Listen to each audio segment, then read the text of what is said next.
The Knicks wrapped up their West Coast trip with a 123-107 win over the Trail Blazers. They went 2-2 on the trip. So let's bring in our guy, Alex Trataros of Knicks Fan TV, because he knows the people and he knows the Knicks. All right, you're Professor Alex right now. It's time to give out some grades. We got the report card ready.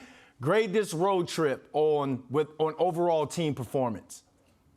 I had to get, well, Brandon, first and foremost, thank you for having me on. Always appreciate talking to you and talking Knicks. If I had to give a grade for this team, it'd be a B minus. You know, entering this road trip after knowing that Jalen Brunson wasn't going to be available, you know, you'd want to see this team just survive. So going 2-2 would have been the best outcome, which is what they got. But when you watch how everything unfolded, you just saw that it was a little discombobulated at times, because you needed this team to show that they were still able to attack the teeth of the defense without Brunson, who's known for being able to get downhill. Quickly was a little hesitant to start doing that. You wanted to see Julius Randle getting to his spots. Instead, we saw him doing a little too much at times instead of getting into rhythm. And then you just saw the struggles from like RJ to start off the road trip, Quentin Grimes, even Mitchell Robinson. Mitch had a very difficult West Coast trip. But at the end of the day, they were able to come out 2-2. So you got to give a B minus for the heart and effort. And speak about Hart, Josh Hart, Isaiah Hartenstein, the entire bench just stood up for this entire Knicks team. So I got to give it a B minus overall. Ooh, if I would have got a B minus in high school, I would have been grittying all over the screen right now. But when you're going for a playoff run, I don't know if that's a good thing. You mentioned Hartenstein, those guys. Who showed up and who went missing?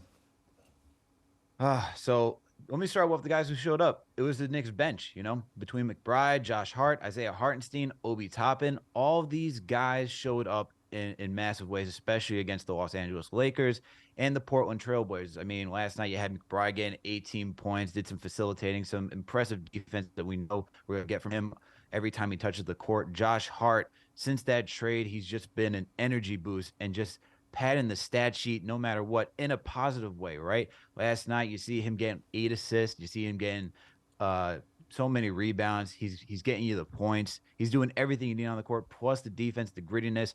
Truly, his last name matches what he's given this team, which is Hart. But then you got to talk about Isaiah Hartenstein. He has been scoring this on the West Coast trip efficiently, but defense, when Mitch was struggling, he was out there getting rebounds. You know, he was averaging about a little over 3 offensive rebounds per game. He's getting 9 rebounds in total, getting you 2.3 assists as well. So you're starting to see that playmaking that was, you know, talked about this offseason when the Knicks acquired him. So between all 3 of those guys, you got to give him kudos. And I can't forget about my guy Obi Toppin. Obi averaging about 9 points in 13 minutes. He shows how he can be efficient and effective in his limited time. So shout out to him as well. But for the guys that were missing, I mean, Quentin Grimes, he had a struggle against, you know, D'Angelo Russell and Damian Lillard, 2 guys who are just offensive maestros. So understandable. And this is his first time playing an entire season. He only played 40 some odd games last year. He's up to 59 right now. So understandable that he might be hitting a sophomore wall or slump for this time, but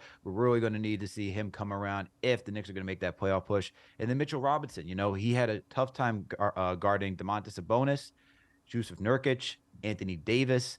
So all those guys gave Mitch some issues, and we're going to need to see Mitch bounce back as well. But like I said earlier, thanks for Hartenstein. And I won't say that these guys went missing, but I'll say that these guys struggled, because you saw Julius Randle. It's hard for him to get into the game without Brunson. Emmanuel quickly, like I said, didn't really attack the teeth of the defense. RJ Barrett started to get his legs going once the Lakers game came around, but he had a rough start to start the West Coast trip as well. Mitch Rob got to stay off Snapchat as well. All right, 11 games true. Left in the season.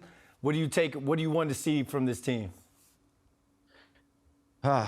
So, you know, they're 2-2 without Jalen Brunson right now on this West Coast trip. 5 of 4 without Brunson on the season as a total. But with 11 games left into the season, you know, I'm looking for this team to continue to battle, get the 5th seed, and just maintain that playoff like push, because you need to see this team continue to be a high efficient offense when Brunson comes back. And going into the postseason, that's what they're going to be doing, man. You know, you're going to see Jalen Brunson, you're going to see Julius Randle being those ISO experts.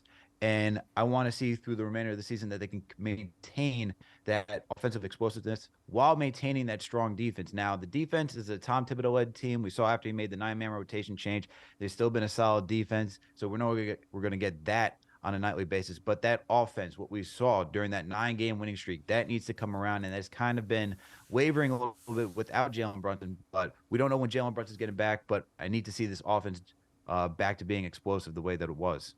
All right, Alex, thanks for joining us. Thank you.